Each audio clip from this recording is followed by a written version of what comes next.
Hello, welcome to the Loose Change Podcast, episode number 48.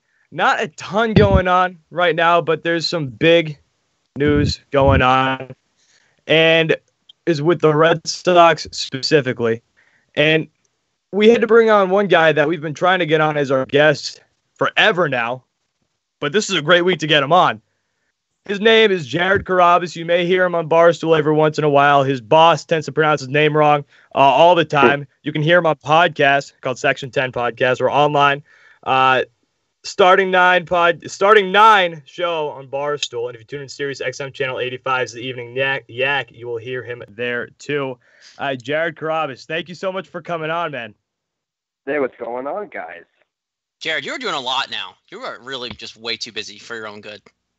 Yeah, it keeps me busy. See, the problem is that when I don't have anything to do, I don't know if you saw this on Twitter last night, but the Yankee blogger at Barstool Sports, his name is Hubs, and he's incredibly annoying. And last night on Twitter, we debated fastball percentages for 3.5 hours.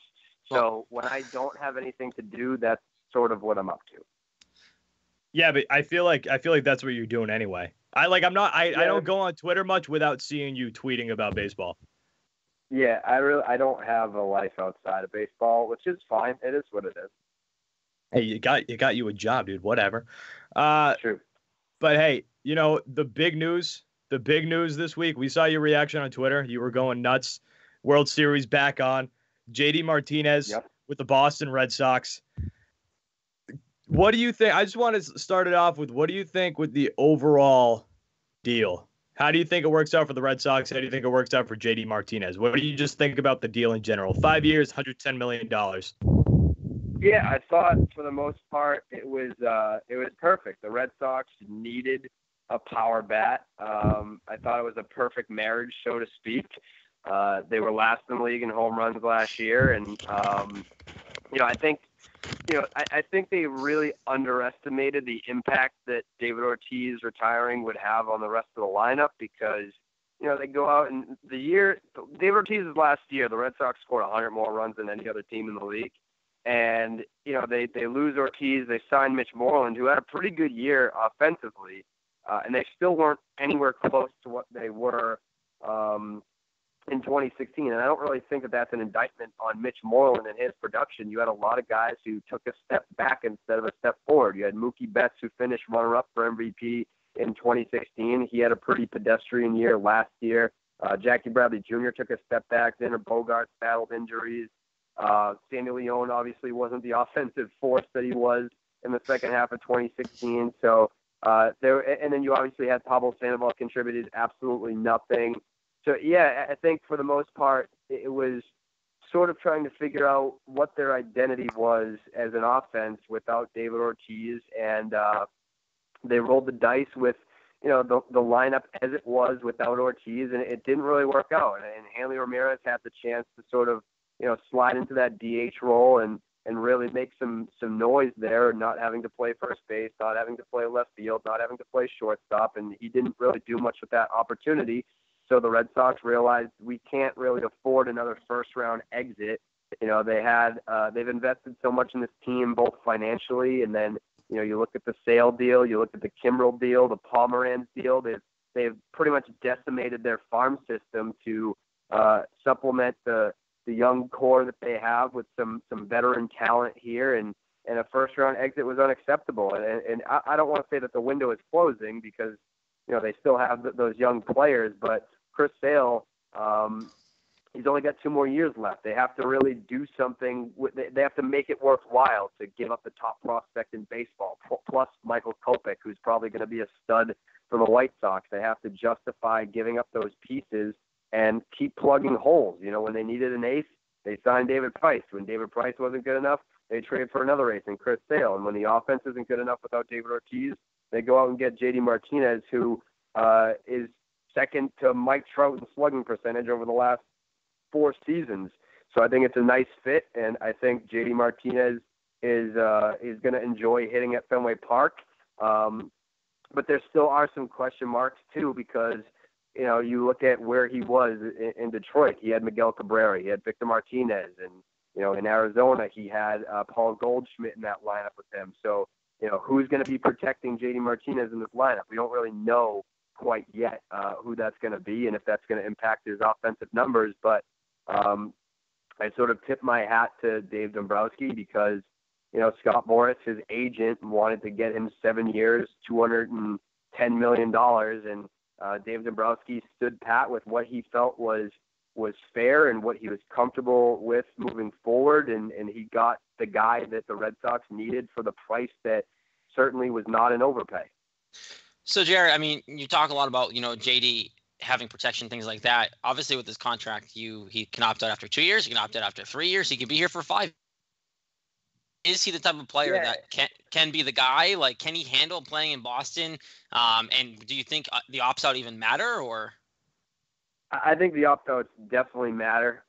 It's a front-loaded contract, so we don't know what the salary is year by year. I believe the only year that we do know is 2020 is $22 million. So we know that it's $50 million over the first 2, and then he has the opt-out after 2. So he's making $50 million, and then he'll make $72 million over 3 years if he chooses to stay for that 3rd year. So that's why I think it's fair because, he wanted an average annual value of $30 million, and then 5 years, $100 million was, $20 million. So it seems like they met in the middle, at least for the front part of this contract. So I think that's why I don't think that there'll be any hard feelings here. I don't think that it was a lowball offer. And if he really wants that average annual value of $25 million, which is in the middle of what he wanted and what the Red Sox sort of offered, then he can opt out after 2 years. And obviously, being that he's 30 years old, those first 2 years should be, logically speaking, the best years of that contract. So it could be a win-win for both sides. Yeah, absolutely. It could. I think it's definitely a win-win for both sides at this point. Kind of going into the season now, when JD is in this lineup, David Price came out and said, "Oh, expect to get booed, but you're gonna love it here." Do you kind of see JD Martinez being a player to get booed or be kind of clashing with this lineup at all, especially with David Price? No, I think the whole thing with David Price, which I really wish he would have just kept those comments as a private conversation between him and JD. But it's David Price, so he won't do that. Yeah, I think, because he sort of cited David Ortiz as a guy that got booed, so anyone can get booed. I don't think he really said, you're going to get booed, definitely. It was more just if these fans expect a lot out of you, especially if you're a guy that, is not homegrown. That's one strike against you if you're not homegrown. And if you're making a lot of money, that's another strike against you. That's high expectations. And I think if you look back on the guys who did get booed, it was Carl Crawford, did not perform, was not from here, and he failed. Pablo Sandoval was not from here. He failed. And I think with Sandoval, he also made some comments, and fans were, very turned off by how lazy he came across with his weight and his work ethic. So that was a strike against him. And then with Price, the fans are not on his side either because of the run-ins with Evan Drellick and Dennis Eckersley. So with JD Martinez, he's a very laid-back guy. He's very he's a good guy. I don't think that there's going to be the issues that we saw with Price. There's not going to be issues that we saw with Sandoval. He's a guy that works hard. He's in shape, and he's not going to give you any sound bites that are going to rub you the wrong way. So I think if he comes in here and he performs well, there isn't going to be a whole lot of booing going on. All right. So my question, we got Mookie Betts. Mookie Betts, he's already – I know this pisses you off. I've heard you plenty of times now on your podcast say Mookie Betts doesn't think he's going to be better than he was in 2016 ever, which is insane. Do you think there's a chance of him getting any better in 2018? Because I think Mookie's one of the biggest pivotal pieces to this lineup if they're gonna win the World Series. Yeah, I think that should be his goal. Whether or not he is ever better than he was in 2016, I don't think it's like a guarantee or anything. He definitely should be better than what he was in 2017. That's for sure. I think that with him, I don't know what his attitude is or his mental makeup. I know that he's He's definitely a shy, timid guy. He doesn't really have like that killer instinct, so to speak, but he's very, very talented. You know, how quickly we forget that he was a second base prospect.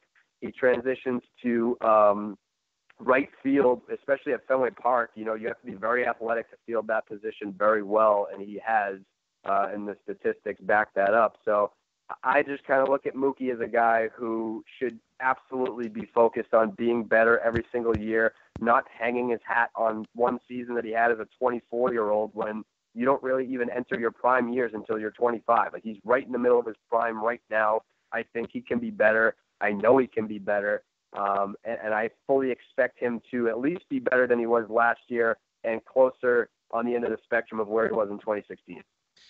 Okay, on that note then, Jared, this roster is obviously built to have those guys, Mookie Betts, Xander Bogaerts, Devers even, Benintendi, those guys, they need to produce or this team's not going to be there. Can these young kids produce the way they need to compete with the Yankees? Because as much as people hate to say it and Brian Cashman doesn't want to admit it, the Yankees are better on paper and they are the better team at this point, in my opinion. So can these young kids step up this year and play alongside JD Martinez and the pitching staff to compete with the Yanks and hopefully make a push? Yeah, I think, you know, if you look around the diamond, Andrew Benintendi should definitely, not that he was bad last year, he was probably one of the better players on the team last year. I still think that he's going to continue to improve and get better. Xander Bogaerts, I feel like no one even mentions him anymore. Like, you know, it was how quickly we were just talking about how Bogaerts was going to get a $200 million contract. Let's extend this guy. And now he's sort of an afterthought after one bad year when really in 2015, 2016, he was approaching 200 hits in both of those seasons, and he battled his injuries last year too. I think that had a big reason why he didn't perform as well as we sort of expected him to. So if he's healthy, I expect Bogaerts to be much better. Jackie Bradley, I mean, he's not particularly young anymore. I think he's 28. He's getting closer to 30, which is when you start to decline. So I don't know. I kind of look at him, I don't want to compare him to Clay Buchholz, but in the sense that year after year with Buchholz, you sort of get tired of talking about potential and what he could be. And then you sort of get to the realization point where maybe this just is what he is. And in 2016, that was his breakout year that he just did not build on really in 2017. But I still think that he's capable of producing the way that he did in 2016. So there's a lot of question marks, you know, in terms of the guys who are already here, the guys who are returning from last year and the year before. But I think with the team last year, you had a collective regression. I mean, there was really no standout players on the team last year besides Chris Sale and Craig Kimbrell. Everyone else was either meh or big-time disappointment, especially Hanley Ramirez was a big-time disappointment last year. Big time. So I look at a lot of guys who aren't necessarily on the decline in terms of how old they are and where they are in their career, that had down years last year that are fully capable of having much better years this year. So JD Martinez, big power hitter. I just want a prediction. How many balls do you think JD bounces off the roof of the Caskin Flagon? I mean, so that's the other thing too, that not a lot of people are playing up the narrative that he doesn't really stay on the field a whole lot. He's had his injuries. That's sort of like a noted thing that I think Red Sox fans right now are just sweeping under the rug because they're just excited to have a player who's capable when he's on the field of being a really big impact power bat. So let's just say he does play 125 games, which I'll take. You know, if he plays 125 games, I'll definitely take that. You know, high 30s, low 40s. You know, I think he's definitely capable, not so much of repeating what he did last year. His slugging percentage last year was like north of 700. It was ridiculous. You were talking like Barry Bonds type production from JD Martinez last year. But I will take a season where, you know, he can get you close to 40 home runs. And to say that he can do that in 125 games is ridiculous, because if you pace that out over a full season, you're talking about passing Roger Maris. Like, that's the type of impact bat that he can be if you can get him healthy enough to stay on the field for a considerable amount of time. So it sounds like, Jared, that he was told he's going to play some outfield, right? He said he still wants to play the outfield, doesn't want to be a full-time DH. He will be primarily a DH here. So kind of two questions for you. One, does the DH factor keep him on the field more in terms of health? And two, how often does he really sniff the outfield, or they just say that to get him here? Yeah, it's a good question. In theory, it should help if he's not playing the field. But even if he was playing left field, which I'm assuming, if there's a lefty on the mound, that's probably when he's going to get his days in left field. And I don't want it to be a platoon situation either. Like, I still want Benintendi to see left-handed pitching. But I think that, if I don't want to mess with Bradley in center either, and so if you have a situation where there's a lefty on the mound, maybe that's just a day that Bradley gets a day off, a scheduled day off. It's not a platoon situation. Same thing for Benintendi. So if he is going to play left field, I'm assuming it's going to be when there's a lefty starter on the mound, but I don't really see many opportunities for him in that outfield. Those are not platoon outfielders out there as they currently have this outfield assembled. But to the point about could the DH help? It definitely can't hurt. So I am interested to see how many games played he ends up with if he ends up, 75% of his at-bats come as a DH. So there's another guy on the team, big name, Chris Sale. Jared, I'm telling you, when they traded for Chris Sale is one of my favorite players in baseball. And when they traded for him last offseason, I laid on the ground at my job. I couldn't stand. I laid on the ground at my job. It was unbelievable. But the guy folded last year, and he's a big scrawny guy. I mean, he kind of folded near the end of the season. Do you think that's going to be more of the same this year? Because I know we talked about maybe fixing that up, but I mean, that was Red Sox perspective. That's scary as hell because he's your best arm. Yeah, and I think that the scary thing is that you trust the people who are employed by the Boston Red Sox to sort of be smarter than everyone else, but that was a thing before he came to Boston, that he fades in the second half. We all know what kind of build Chris Sale has. He's a rail. He's like 6'6", 110 pounds. So it's not a surprise when he fades in the second half, especially when he had thrown more pitches, more innings than anyone going into the second half. And what they used to do with Pedro, who is also a small guy, is they used to build in these mini vacations for him during the year. It wouldn't be DL trips. They would just skip a few starts here and there to sort of keep him fresh in the second half and then for the postseason. So I'm hoping that the Red Sox will be smarter about that. I know that they've sort of discussed that internally, how they're going to do it, because you also don't want to have him, take 10 days off and come back rusty or anything like that. I do think that they're going to have to be mindful of that. And I'm also just sort of puzzled as to why that wasn't taken into consideration last year, because like I said, that was an issue in Chicago. They should have known that. They should have asked him about it, what, sort of precautions or measures that they would have taken to prevent that from happening. But again, that was, it all goes back to, Chris Sale's only been here for 1 year, but it's 2 years that they've not been able to get out of the first round of the postseason. And if they are to advance, it's going to be because of Chris Sale and him getting 2 starts in a short series if necessary.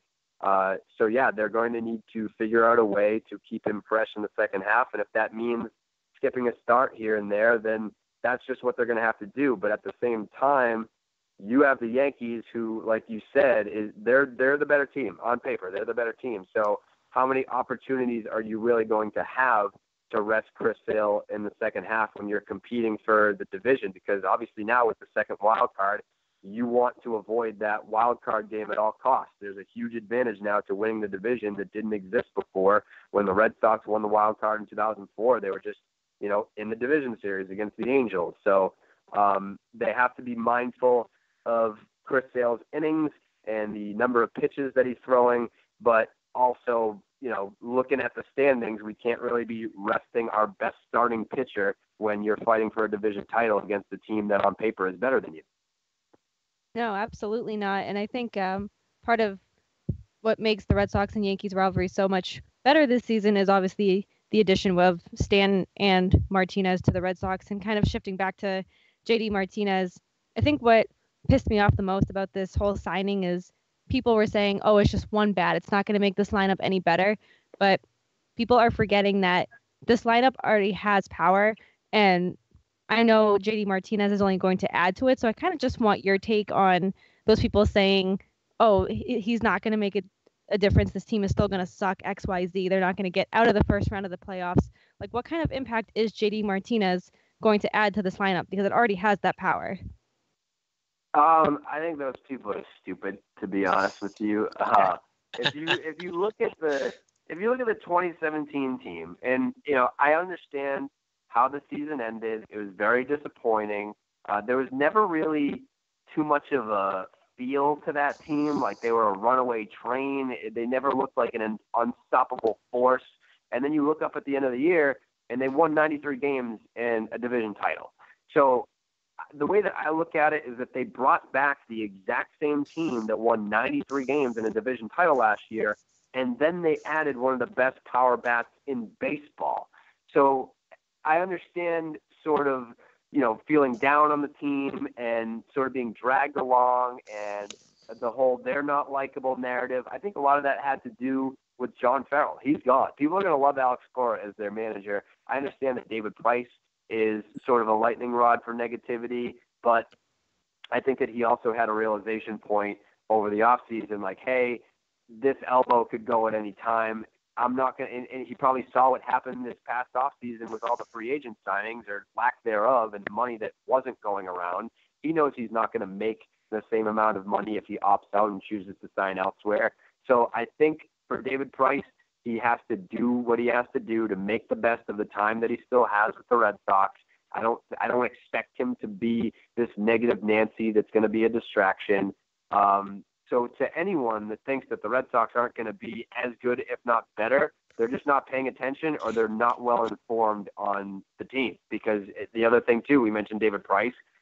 You had David Price for 1/3 of the season. If you have him for a full season this year and you add JD Martinez and you get Tyler Thornburg and you get Carson Smith, how is that not a better team, at least on paper? That's a badass team. It you doesn't just got make Lauren any very sense. excited. You just got Lauren very excited. Look, and it doesn't make sense. This team could be really good. My biggest thing is Alex Cora. And Jared, I'm curious because I was not a John Farrell guy. A lot of people weren't John Farrell guys. It's just the way it worked out. Can Alex Cora come in here, be a first-year manager, take control of some of these egos, a.k.a. David Price, and really mold this team into a rival of the Yankees and kind of increase what it used to be and put this team back to the top of baseball? Yeah, I feel like the rivalry thing is going to happen a lot this year. I think the discussion of it's already happening with the fans. I think it never really died with the fans. But I don't know if it's going to happen so much on the field. I don't know that these two teams hate each other or that they're going to hate each other.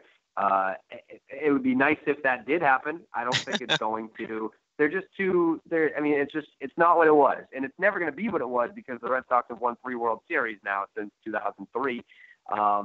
But I think for the most part, if you're looking for that rivalry to come back, it's never going to be the same. It's never going to be what you remembered it as. But that doesn't mean that it's not going to be really, really exciting to watch the American League East this year with 2, dare I say, evenly matched teams. I acknowledge that if you look down and you want to check some boxes, the Yankees bullpen is better. The Yankees lineup is better. I would still take the Red Sox rotation, but the Red Sox can still score some runs. And the fact that their rotation is better, that means that they don't have to score as many runs as the Yankees do because they're going to be limiting teams to a minimal amount of runs. So as long as their offense is good enough, which it should be, then these two teams are a lot more evenly matched than I think, especially Yankee fans, baseball fans in general, want to acknowledge. All right, Jared. So I have to ask, because being the baseball guy that you are, and these rule changes that keep getting announced every year, pace of play, that whole garbage that they keep thinking they're going to shorten the game by 20 seconds and it's going to make everybody happy. Why in the world do they not have a pitch clock? Like, why won't they do it? because it's the only rule that really makes the most sense to get the ball rolling of really cutting some serious time off the game, besides maybe the Malvis, and that's just pissing off Christian Vasquez. So who needs that at this point?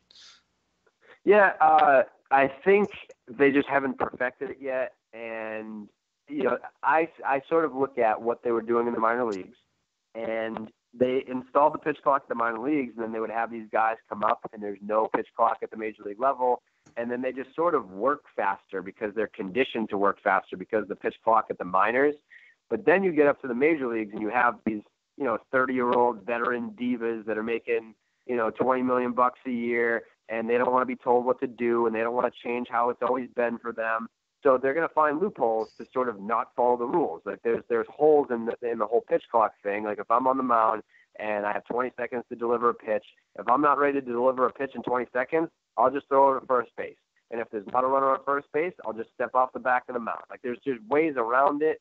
So I think it would be interesting to see how veteran guys that are against it adapt to it at the major league level. But I think if you just keep it at the minor league level, then you have guys sort of conditioned to work quicker at the minors, that by the time they get to the majors, they're not going to want to take 20 seconds to deliver a pitch anyways. Like that's going to be an eternity to them.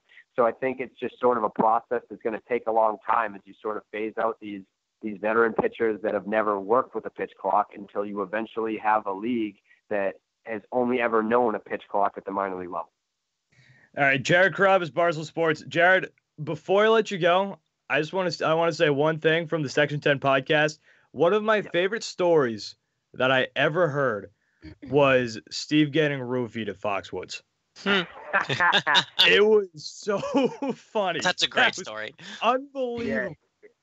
Yeah. It was something to behold, and there is a photograph that I took, but I was told by Steve that I'm not allowed to tweet it. Maybe there will come a day where he'll come around and I'll be able to tweet that picture out and retell the story on a different platform. But that was something else. Seeing Steve get roofied and then walk into my hotel room and he's on the ground with his pants to his ankles, his shoes still on, puke in the rug by his face, and he had a bloody nose. It's a great story. I just can't imagine sitting there watching my friend just taking these drinks and just realizing he's had 2 drinks and he might be blacked out. Like incredibly blacked out. Like the most intoxicated I've ever seen a person in my entire life. I can't. Oh man, that freak. Even like guys can get roofied too. Yeah, apparently. I mean, she knew what she wanted. Let's just say that.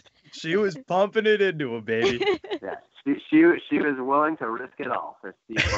Hey, were you jealous that it wasn't to you? Like she didn't want to root for you. She had yeah, to root that for insult. Him. Yeah, really. I mean, no, because let's just say that she was basically the equivalent of like 3 Jareds. Not that there's anything wrong with that.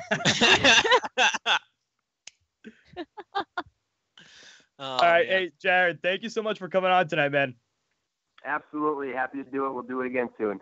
Oh, absolutely. Jared Carrabis, Barstool Sports, Starting 9, Section 10 podcast, Evening Yak, 6 to 7 on Sirius XM, Channel 85. Jared, once again, thank you so much for coming on tonight, man. Thanks, guys. All right, have a good one. Oh, man. The list goes on with Jared Carrabis. I always forget about that story. Oh my God! I remember listening to it when that episode first came out. Like I was in my car and I was dying laughing, sitting in traffic, and like literally best story ever. I just picture at like Foxwoods with you, Nick, and just me, what I would do if you were the one on the ground, like roofied out of your mind, like not knowing what was going on. I might just make sure you're okay, leave you there, laugh, and go to bed. Like that's what I would do. Just unbelievable. Like you're just sitting there watching your buddy, just like you're drinking, and then you're blacking out. And like, and I know some people who they're called lightweights in the drinking world who drink, and a couple drinks in, they look like they're dead. Cheap date. But to get to that level that he described on the podcast, unbelievable. I'm not saying I want that to happen to one of my friends. I want them to be safe, but I kind of want to see that happen to one of my buddies.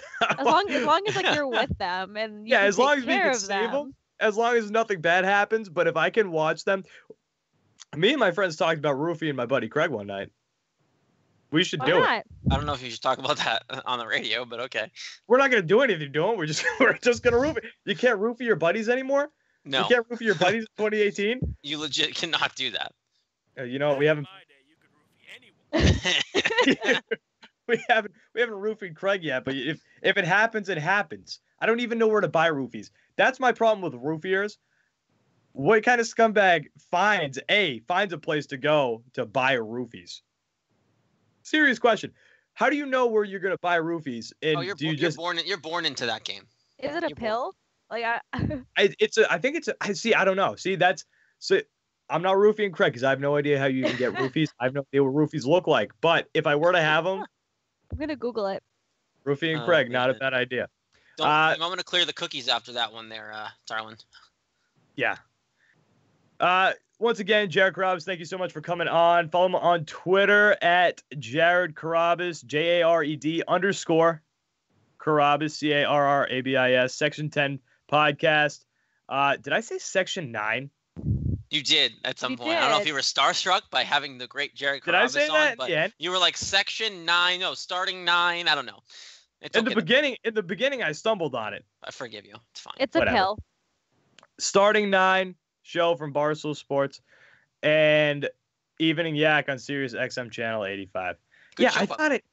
I'm just realizing that I said Section 9. Well, you know what? It's not. It's Section 10. All right, my bad, Jared. But Get your once shit again, together. Jared Carrabis, thank you for coming on.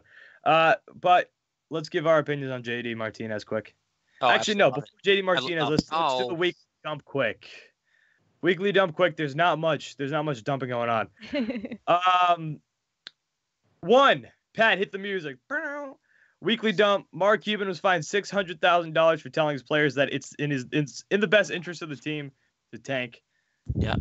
Insane. You guys are getting fined for everything in the NBA now. I love it. No, I love it. No, I absolutely love it though. It's such a great thing, and it's such a Mark Cuban thing. He's like, I don't care. I'm gonna tell him to lose. Like, I don't. What's $600,000 to him? Like, Dude, like, what the hell? Like, what are you doing? It's like literally $5. Like, here you go. I'll keep telling him. Kawhi Leonard, and we're going to talk about Mark Cuban more later. Kawhi Leonard, who was out with a quad injury, isn't expected to be back with the Spurs this season. And I just got a notification before the show that apparently it is his call. Doctors have cleared him to play.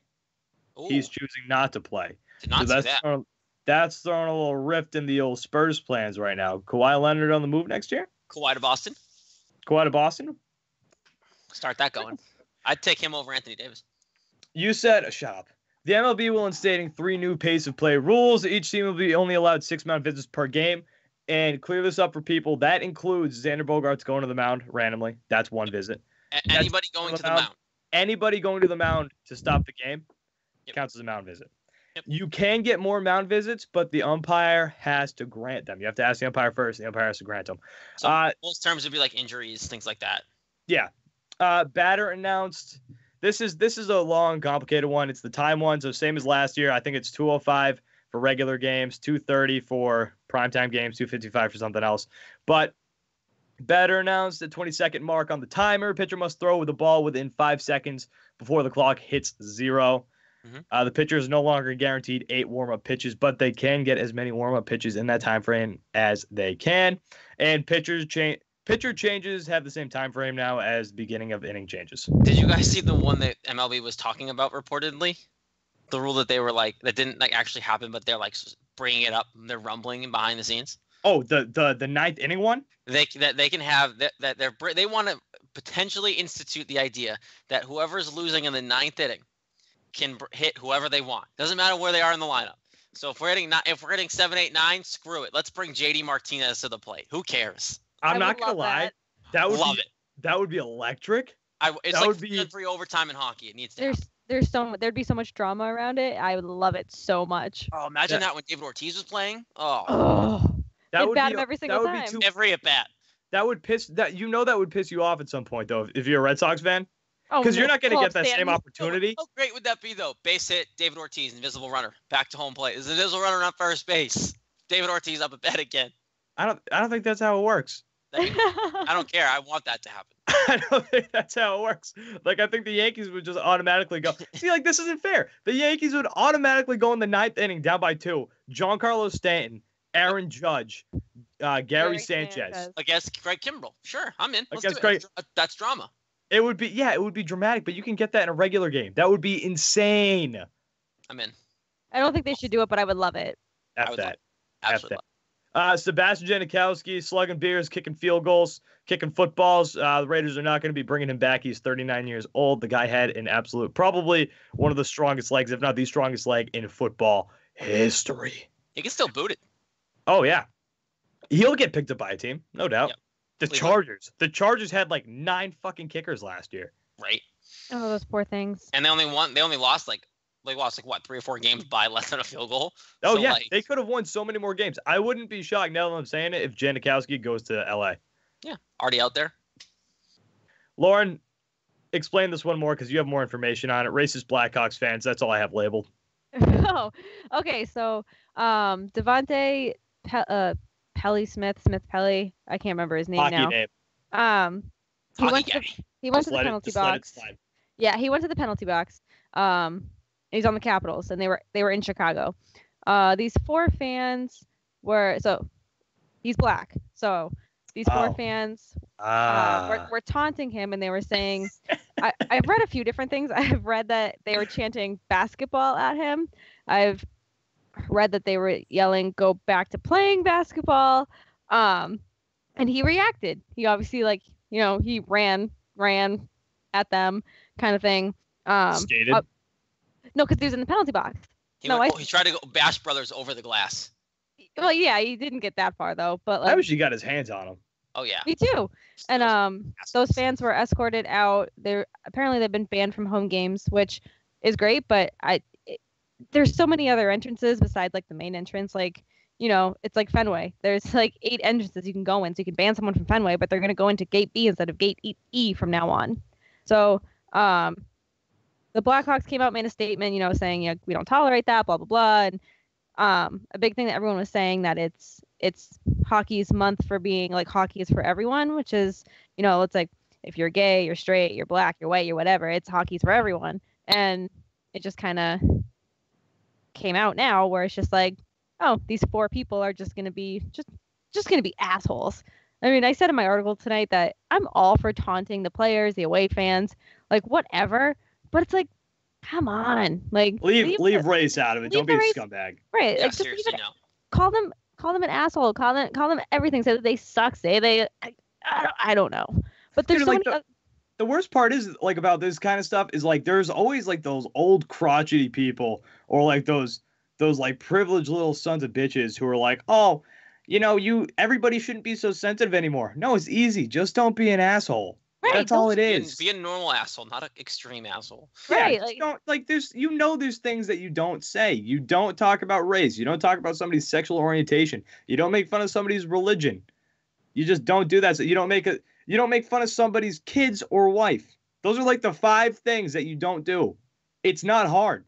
It's not hard. Just don't be a dick. And they had nice seats, so it's like good for them for wasting all that money. And I mean, whatever. Like, I mean, good for him for kind of like rushing at those kids, because you don't sit there and take it. Like, I get it. I mean, like I said, in my article tonight, we're from Boston. We hear it all the time that our fans are racist. Yeah, funny how this isn't blowing up, by the way, like it would if this were here. This was Boston. Boston. Well, seriously. It blew up in 2009 or 2010 when Joel Ward scored the game-winning goal in Game 7 against the Bruins, and Joel Ward's a black hockey player. Oh my God, Twitter went nuts. Oh, black guy. And I remember that. It was, it was black people don't play hockey, or same thing like go back to playing basketball. It's just like, no, people are so fucking dumb. It drives me nuts because I'm like, we should just be past that. Like, whatever, like, say anything else, please. No, and I remember that in 2009 too. It was pathetic the way people acted. It's pathetic. It's pathetic if you are still remotely racist. And like it's crazy that it's actually, like, not to get political. This isn't a political podcast whatsoever, but just like it's nuts that there are still people out there who are like this. And I'm not saying that any certain person who might be leading our country brought it out of people, but I mean, he didn't make people racist. He just made people feel comfortable to be racist. Yeah. Mm-hmm. It's just ridiculous that it's still like that. Like, even if you go down south, it's bad down Oh, there. down south is a whole other story. But it's down south, it's like the Civil War never happened. And then it's ridiculous. Dude, I know somebody who went to school in the South, and their history books actually say he went in Missouri. Their history books say they won the Civil War. Oh, dear. Yeah, it's ridiculous. Like, they'll just teach them false stuff, and it's like, come on. It's just nutty, like, the things that have happened this year. Like, even in, like, at Fenway, like, we had the whole, like, Adam Jones thing, and then the banner. I was at that game with the banner, and it's just like, what are you trying to prove? What are you trying to do? It's like, we're all there for the same reason, and it's to enjoy whatever game we're at, to root for whatever team we want to root for. Leave it at that. Taunt the fans, taunt the players. Just call them assholes. Say anything else. But call them ass clowns. Anything. But it's like, keep it sports. Just keep it sports. And Lauren girl. Don't ruin the experience. Oh, Fox, for the Lauren girl from Fox. Oh, Laura Ingram. No, I'm saying Lauren dog to you. Oh, what's up, baby? Take that microphone. Yep. Do this for me. Take a little bit from the mouth. Because I think that might be what the breathing issue is. You feel me? And I don't care if this stays in the podcast. This is. No, I agree. That's much better. There we go. It can stay in the podcast. It's again. I don't care if it stays in the podcast. Oh, I don't care. Next, guys, just get these babies. These things are fucking hot. I'm pointing my microphone. My favorite story from the week, and probably from the past year. Fergie bombed her national anthem on Sunday night. Bombed it at the NBA All-Star game. Did you guys watch it? Yeah. It was so bad. It was bad. That's an understatement. It was unbelievable. I don't know if she was trying to sex it up a little bit. I don't know. She tried aggressive. She like clearly tried to make it her own thing, which is like it's the anthem for a reason. Why change it? It's a country's flagship song, but it was bad. Like, I was laughing during the national anthem, and players were laughing during the national anthem. Like, it was absolutely ridiculous. I personally don't think she's. I think she's talented. I don't think she's a very good singer when it comes to being live. I don't think. My humps. Yeah, I've heard my humps. Hello. Yeah, that makes it quality. Yeah, It's okay. Yeah, watch your like, mouth, Lauren. Watch your mouth. No, I'm saying live. I'm saying live. She's. I mean, auto tune Her does humps are great live too, Lauren. Come on. Auto tune does great things for people, and I've seen her. I haven't never seen her personally live, but you know, there's been live performances, TV, the Grammys, Super Bowls. I was all in on the Black Eyed Peas when I was younger. Oh, Why same. wouldn't you be? I still am. I'll still jam to the Black Eyed Peas if they come on. Well, listen, when I was young, the Black Eyed Peas though was the first group to ever make me realize that people aren't as good live. Because I was watching the Today Show, and they were on there when I was like 8, 9 years old, and they came on. I'd be like, Mom, oh my God, turn it up. And they didn't sound anything like the CD. I was like, Auntie Donna, what the hell is this? The hell happened to the TV? What is wrong with the Black Eyed Peas? Last, Team LeBron won the NBA All-Star Game 148-145, and LeBron was named the MVP. Honestly, sick All-Star game. Let's move on, though, but it was a good All-Star game. Defense was actually played. I love the format. Me too. Let's talk JD Martinez quickly. Touch on a little bit, take a little bit, or we can talk about as much as we need to. JD Martinez signs with the Red Sox. We just talked about this with Jared Carrabis of Barstool Sports. Can't believe I'm pissed at myself for calling this Section 9. I'm fucking pissed at myself for calling but it's okay because we got JD Martinez, so whatever. JD Martinez, 5 years, $110 million. So he's gone after 2 years. I don't think so. Maybe three. I think he'll stay for the third year. I think if they're winning, he'll definitely stay. But at the same time, he's not going to be here for the 5 years. There's no way. You got to remember, for these guys, it's all about money. So you got to think, is this guy going to get more than $22 million a year? If he plays well for the next 3 years, yes. But look at the free agency class next year. He's not getting any money. Well, yeah, because people are waiting to see if they can get Bryce Harper. Oh, yeah, that's the thing. But that happened this year.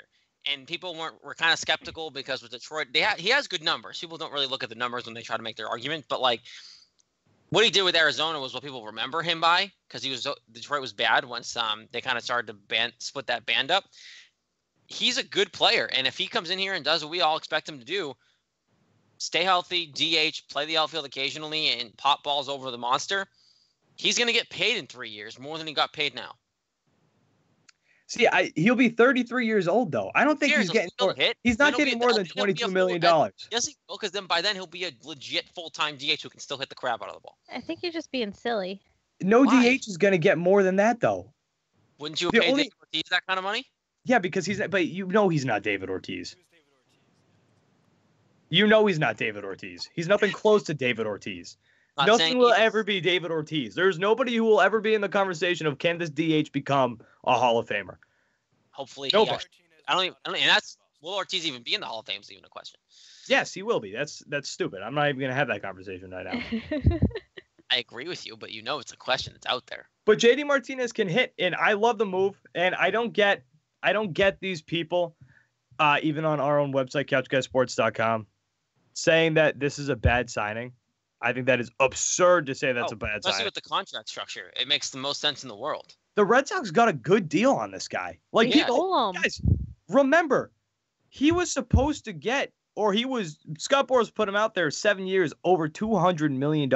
Yeah, that's what he originally was asking for, and he didn't get that. The Red Sox.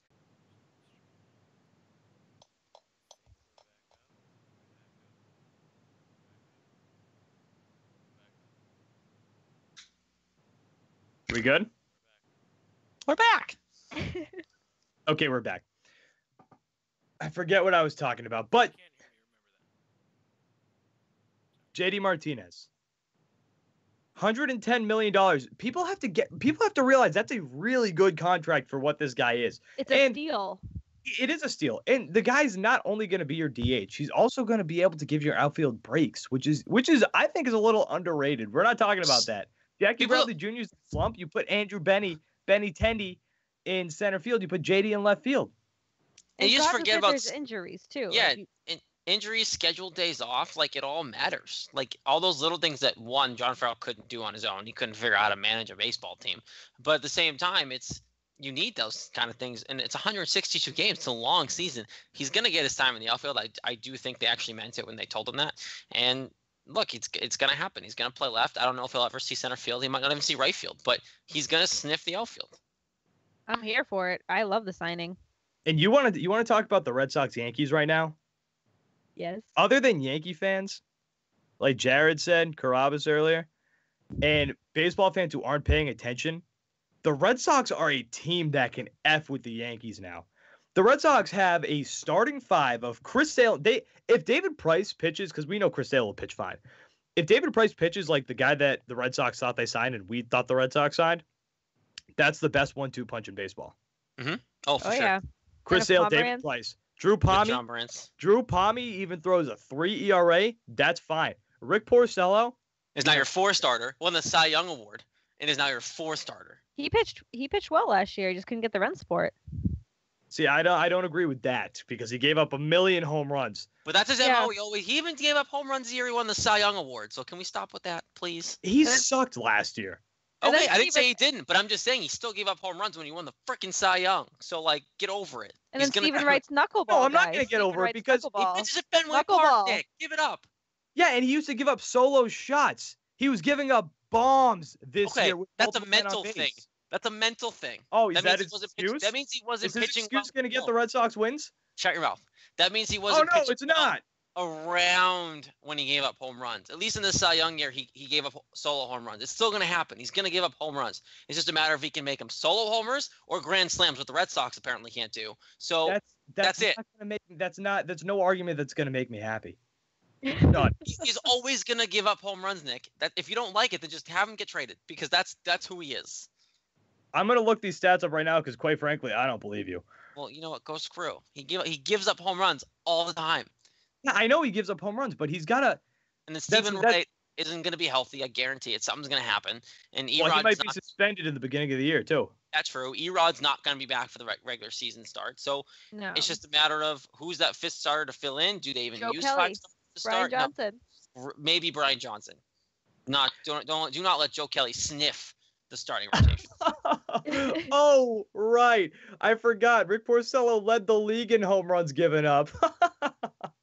He gave up He gave up 38 last year. 2016, his Cy Young year. His Cy Young year, Jared, he gave up 15 less. Yeah, still gave up a lot though. Like That's 15 less than 38 is still a lot of homers. Decrease. That's a significant decrease. That's why he didn't win the Cy Young last year, Nicholas. Yeah, because he sucked. What was the ERA last? And he sucked even more the year he got here. So what? He was a fourth starter. He's an every other year kind of guy. Like so the Giants. now we're in the every other year, so this is fine. Yeah, Great. like the Giants. He's the San Francisco Giants. Great. So we are in Porcello 2018. Yeah, let's hope. If Rick Porcello can be the third guy, the third strong guy in this rotation, we're in. Red Sox World Series bound. He's going to be fourth. Yeah. I'm telling you, Palmer. Last year, I will tell you, I was the last person to go for Drew Pomeranz. And Lauren can attest to that because I said that on CLS Media a lot. And I'm all in this year. Like, he's convinced me. It was a health thing. He looked great last year when he was healthy, and there's no sign of him being hurt this year. He's your 3 starter. He has to be. 5 o'clock shadow Drew Pomeranz is where it's at. Love 5 o'clock shadow Drew Pomeranz. Because that's the guy who wins. But yeah, no, this JD Martinez signing is so fucking good. So good. Wait. Unbelievable. All right. Like, it was like 75 degrees today in the city. Can it be? Oh, it's been. Sorry, it's snowing tomorrow, so it's fine. Yay. Yeah, I hate my life. All right, let's slide into Lauren's DMs quick because Lauren's DMs, again, more like an every other week thing. Lauren took last week off like a bump, so we had to push it back to this week. And we had some that were pretty electric. I want to finish with my last one. Hold on, Lauren. So this guy starts it off with a picture, above picture. This is Lauren's DMs, by the way. One of my favorites. The best of her DMs. This guy, is he holding his balls? Yes. Oh, shit. I didn't even see that. This is a man. I know you guys can't see this. You're listening to the show. This guy is straight up holding his ball sack, butt ass naked, laying down in a bed with 3 kissy faces and an eggplant emoji. Lauren, have you ever talked to this guy? Do you want to know the kicker with this one? What? This is my ex-boyfriend's best friend. Oh. Love that. My ex-boyfriend from like 5 or 6 years ago. Not. Oh, that one? Oh. Not the one who's been sending me the date. But yeah, so I'm like, oh, so this is somebody that you look in his eye and call him like a brother, and then you're gonna go and send me that? Wow. This guy leads it off with an electric question that I want to debate. Would you rather fight 1 horse-sized duck or 100 duck-sized horses? This is no conversation. Leads off the conversation with this. I'll read it. Would you rather fight 1 horse-sized duck or 100 duck-sized horses?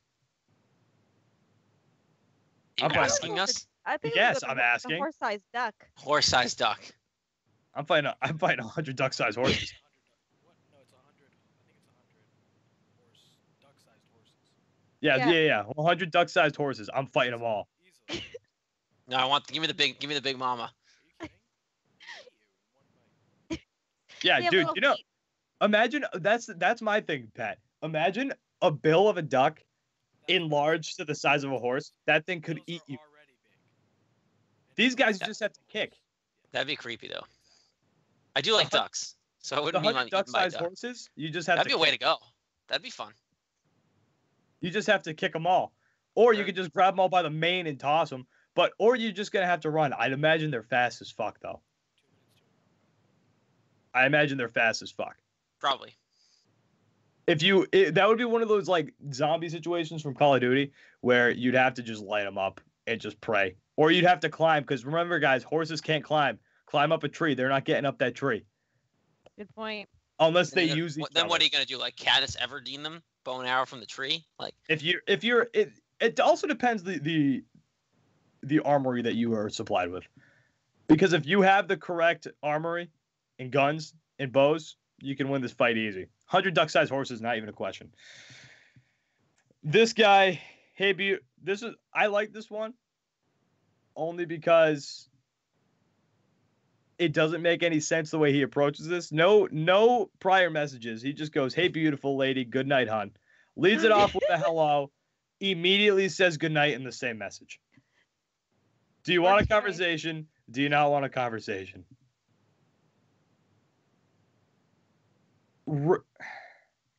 I can't pronounce this guy's name. Got his tongue out, though. Any interest in a sugar daddy? I know it sounds kind of wild, but I just don't know. I just don't want anything serious at the moment, but wouldn't mind the company and intimacy and to spoil someone. LOL. ... This guy rips it open. Sorry to slide into your DMs, but you're providing content, baby. Keep sliding into those DMs. But I'm willing to bring you to spring training. You don't even know. I love the spring training one. That's just fantastic. They clearly think they know you. I would never take a girl that I've never met before to spring training because that's guaranteed. What if Lauren? What if you're a psycho? You got to spend days with a psycho that you didn't know was a psycho. Yep, and now you're screwed because you're stuck with me. What are you gonna do? Leave him? And you're bringing a psycho on an airplane, which is even more of an issue. This one's my favorite one. This is the one that I wanted to round it out with because he leads it off kind of nice. He starts it off kind of nice. I'm thinking this is just honest to God, I swear to God, when I was reading this halfway through, I was like, this one doesn't seem weird. This guy actually seems pretty nice. So he goes, "Hey, saw your profile and you seem like a laid back kind of person. My name's Ryan. I'm 28, just graduated with my master's in mental health counseling. I'm on here looking for a long-term relationship and noticed you were too. We have some similar answers in our questions and I think we could really hit it off. Would you like to chat and get to know one another? And I should be honest and straightforward. I'm looking for someone to relocate and eventually move in with me and sub for my 24/7 BDSM relationship. Would you be open to that?"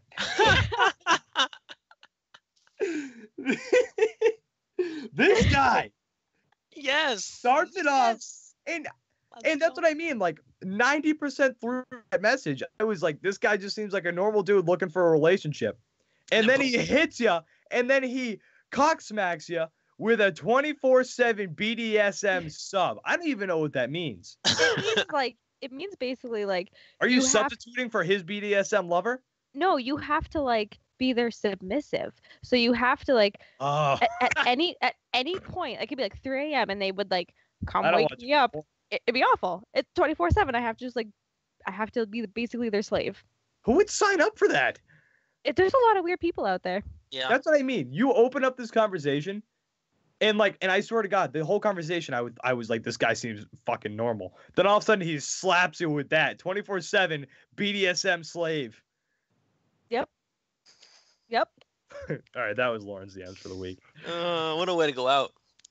All right, so real quick, I want to talk about 2 quick things, and then we're done. Lauren, because we haven't talked about them ever, and I know you really want to talk about them, the Boston Bruins. And I love the Bruins. I'm even done shrugging on them. They're fun to watch right now. They're very fun to watch, and they're winning me loads of money, except for Saturday night when I drunkenly bet a lot of money that I shouldn't have bet. Oh, you did. You really did. Yeah, I did. And that was not good. Oh. I remember I was talking to you because before you were out, and you're like, "How do you like Vancouver against Vancouver?" I'm like, "Nah, they should be okay." And you bet them, and they lost like 6-1. I bet more money when I was at the bar. Oh, God, I wish I was there. On that same game. That'd been fantastic. It's fine, man. I'm still positive. Whatever. I'm playing with house money now, baby. But Lauren, give me a quick synopsis on the Bruins. What the hell's going on? Because you're the resident Bruins person. I love the Bruins too, but listen, you know what? No, I'll lead this off. The team is fire right now. This first line is fire. Having a top line of Patrice Bergeron, Brad Marchand, and David Pastrnak with the potential, which Bruce Cassidy's got the balls to do, when Pasternak's getting pushed around to switch out him for David Backes so Backes can push people around on the first line and score. Bruce Cassidy, in my opinion, has the most credit for this Bruins team right now. Well, of course he does, because it's basically just because he's doing what we all wanted Claude to do. It's just let the young kids play an up-tempo style hockey game, and boom, that's what your roster was built for. You mean play 2018 hockey? Play this year's hockey, and look what's happening in Montreal. They fucking suck. And shocker, who's their coach? Claude Julien. Yeah, it's awesome. Bruce Cassidy deserves so much more credit than what he's getting, and I just think he's not getting that credit because they're playing so well. Everyone, Jake DeBrusk, Charlie McAvoy, Patrice Bergeron's having a career year. It's fantastic what he's doing, and he could be coach of the year. Like could be 100%. Oh, he's got to be in line for it. No, it's gonna be the Vegas Knights coach. I can't remember his name off the top of my head. Which, hold on, that's a joke because they just got to pick and choose. Everyone's like, here are my sloppy seconds until you get your draft picks and can rebuild for the long haul. That's and bullshit. they're doing awesome. It is, but Yeah. I think They're Bruce good Cassidy will. players. Cassie will absolutely give him a run for his money. But if you told me, I think I tweeted this morning, February 21st, 2018, Bruins are 1 point out of first place. That is today. Yep. So I did tweet that out this morning. If you told me the Bruins would be 1 point out of first place, I would laugh in your face. I wrote this spit in your mouth. pretty much, but maybe that BDSM guy would have liked that. So who knows? But you're gonna answer that boy, and you gotta. we're gonna win, baby. Some fire content next week. But this Bruins team, blows my mind. Absolutely not what I expected. I wrote this huge article for just basically shitting all over the team, being like, they suck, give up. Like, what do we have to do to get this team to play well? And lo and behold, Tuukka Rask stopped sucking. The youth just found their way to click. Bergeron, like, says, having a career year. Backes is healthy. Now he's healthy. Marchand is just doing Marchand things. And Pastrnak is finally just coming into his own. He's got to stop being so goddamn fancy because it pisses me off every time. Because he does get too saucy sometimes and tries too hard with it. But with the right amount of sauce, though, he's phenomenal. Right, but 9 times out of 10, he's very fast. I don't think he understands how fast he is, and he's fast, and then he tries to be fancy, and it just doesn't work. Like, kid, you're very talented enough already. Stop with the spin. Stop with the fancy wraparounds and stuff. You're fine. You're fine on your skates. Just put the puck in the net because you can clearly do that without being fancy. So, is this team a cup contender, though, Lauren? Like, legitimately, like, when they get to the postseason and they're playing these series, can these kids really last? I think so. I do, and I think I'm interviewing Lauren now. Yeah, yep. I like it. I don't know how half these kids are. Look, I'm not a hockey guy. Like, I like. Well, shut up and let her answer. I'm seeing poise. I'm seeing poise from DeBrusk and McAvoy. Like, you don't see that kind of poise from kids. You look at Jason Tatum on the Celtics. You don't see that kind of poise from a 19-year-old kid playing basketball. You see that same kind of poise in McAvoy, DeBrusk, even Pastrnak. Pasternak's young too, and there's people in that lineup, Vetrano, Carlo. They're still young, but they're not producing to what they should be. But then you have Adam McQuaid, who looks to be 100% healthy. David Krejci looks to be healthy, which is a goddamn miracle for the both of them. Everyone is just clicking. These lines work, and if you screw up, Cassidy's like, all right, down you go. Like, Pastrnak got demoted to the third line a couple games ago, and then he'll bring him back up. But then he brought him right back, and he performed well. So Cassidy knows what to do with these players, and I think this was the thing when he got hired. I'm like, he's a player's coach, not like in a John Farrell player's coach kind of thing, but like, he will be there for you, but he will put you in your place when you need to be. He'll be like, okay, you suck. Get down there. You're done. And then a shift later, he's like, all right, you good? Get back out there and show me that you're good. And they do it. They respond well to him, and they respond well to each other. And it's just, and somebody who's really underrated this last week or two is Zdeno Chara. He has been absolutely phenomenal. The guy has been fire this season. It's amazing. He's not going to be done playing. Like, he's got at least a couple more years in him. Like, he's probably got like 2. He looks quick. He does? He must be on that TB12 diet too, man, because he is. But I think the biggest thing with him is the fact that he's not relying, or he's not having to do as much as he had to when he was like playing with Seidenberg post-injury and that whole situation. He's playing with a guy in Charlie McAvoy. In the league. Exactly, seriously. He's got McAvoy. He's playing with a guy in Charlie McAvoy who can take a lot of the workload of skating around and chasing people off his plate. So now he's fresh, he's healthy longer, and can worry about just crushing people and moving the puck on offense. His Instagram's also adorable. Yeah, his Instagram post with Bergeron was very adorable. Yep. Okay. I mean, hell yeah, the Bees are fire right now. I love them.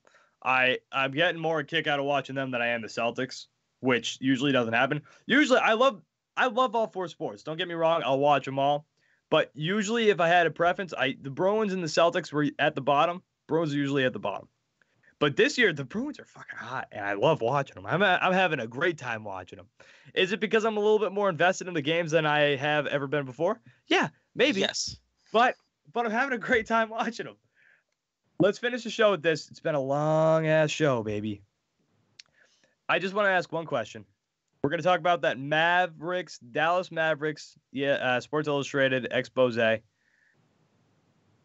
came out and really shell-shocked the Mavs. Mark Cuban said today that he was blindsided by it. Which, it's not a story if it's not a blindside. Like this stuff is a blindside. Like this is what it is.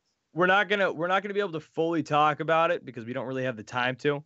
But the Mavs president and CEO, and don't yell at me if I pronounce this name wrong because it looks foreign to me. I don't really know how to say it. Terdema Usure? Works for me. Terdema Usure, whatever. Chief, he's president and CEO for the Dallas Mavericks, was president and CEO. And then Sports Illustrated came out with a big bombshell piece today. Former Mavericks employees talking about the locker room culture that goes on there and how this one account, literally, she said that she got hired by the Mavs, was with some of her friends, and then a couple of her friends were like, "Don't get trapped in an elevator alone with that guy." Like, that's how bad this guy was. He was sexually harassing everybody there. It seemed like everybody knew about it. They were kind of hush-hush about it, trying to keep him there. Mark Cuban said he knew about it. He knew what was going on. Mark Cuban said he knew about it. Didn't he suspend him? Yep, and then let him work and let him keep working. And then the Never contract was fired. renewed. Yep, never fired him, never came out. This guy was talking to these girls about, like, there was at the beginning of the stories, I remember talking about, like, oh, what are you doing tonight? Oh, just going out with friends, seeing movies. Oh, no, you're probably getting in a gangbang. Yeah. You're definitely getting No, I think I'm just going out with friends. See, no, you're definitely going to get in a gangbang. So I'm like, wait, what the fuck? That's like the first 2 paragraphs of this expose. Yeah. Never mind the rest. You can't say that shit. That's not okay. That is not okay. Like, and just like, it just sucks that there are people, especially like these women, who have to deal with that in these areas. It just sucks. You get a dream job. You're working for the Dallas Mavericks. You don't want to have to go. They've said in the story that they were scared to go to work, or they didn't like going to work. It was a harsh work environment. They said that and they call it locker room culture. And she even said straight up, "I felt safer in the locker room than I did in the offices for the Mavs." Which is crazy. That's so bad. It sucks that we have to live in a world where there are scumbag men like this. But here's my question. Mark Cuban, is the NBA going to force him to sell the team because he didn't do enough about it? Nope. Because he makes this league a crap ton of money. I would try to disagree with you, but I can't. I don't think they're going to do it because he makes this league a crap ton of money. The only reason I think that they might is because Adam Silver, commissioner of the NBA, pretty conscious about the public's view of the NBA. If it were to happen, I think it would be the right move. I as much as I like Mark Cuban as a public figure, scummy move for what he did here. I mean, I wouldn't disagree with it either, but you really don't think it's going to happen, do you? No, I'm 60-40. I'm close. I'm 60-40. Yeah, see, I think it's like 80-20. Like, it's not going to happen. Like this dude was fined, what, $600,000 for talking about tanking to their man, 2 days. 2 days is just bad shit for him. And like literally $600,000 to him is literally like $5. Like, this dude is loaded. He makes this league billions of dollars, and he can talk about tanking, and no one really makes a big deal of it. Like, he's an idiot, but he makes the money, and he's not going anywhere. Yeah, I'm kind of right there. Like, I'm like 70-30. I don't think he's gonna get fired, but Nick, you bring up a good point with the whole Adam Silver thing. Adam Silver's the man. He's the best commissioner in the pro. Best commissioner. Oh, I agree. He takes no shit. So that's the only reason I wouldn't be surprised if something happens with Cuban in this whole situation. But I mean, you dress him in a Slender Man costume? Perfect Slender Man. I mean, like I said, Adam Silver takes no shit. So he's going to get out there. He's going to do something, whether it's a fine, suspension, whatever. He's going to do something. I don't think he's going to get fired or sell this team or be forced to do anything. But I mean, I like Mark Cuban. I've always liked Mark Cuban, and it sucks that this story comes out. But I mean, I'm not surprised by anything like this anymore. Yeah, me neither. You know where none of this stuff happens? Loose Change. Couch Guy Sports Loose Change Podcast. Episode number 48 in the books. Long show, but thank you, Jared Carrabis, for coming on today. Great guest. Glad we finally could get you on. Do you want to announce next week's show? Still apologize. Yes, you can. but give me a second. Still apologizing for saying Section 9 podcast or show. It's because he's got so many things going on. It's tough. What am I supposed to say? It. Starting Be 9. on top of Carrabis' life. Starting 9. Oh, I watch them all, dude. It's so much is going on. Yeah. Starting 9. Section 10 podcast. Evening Yak on Sirius XM channel 85.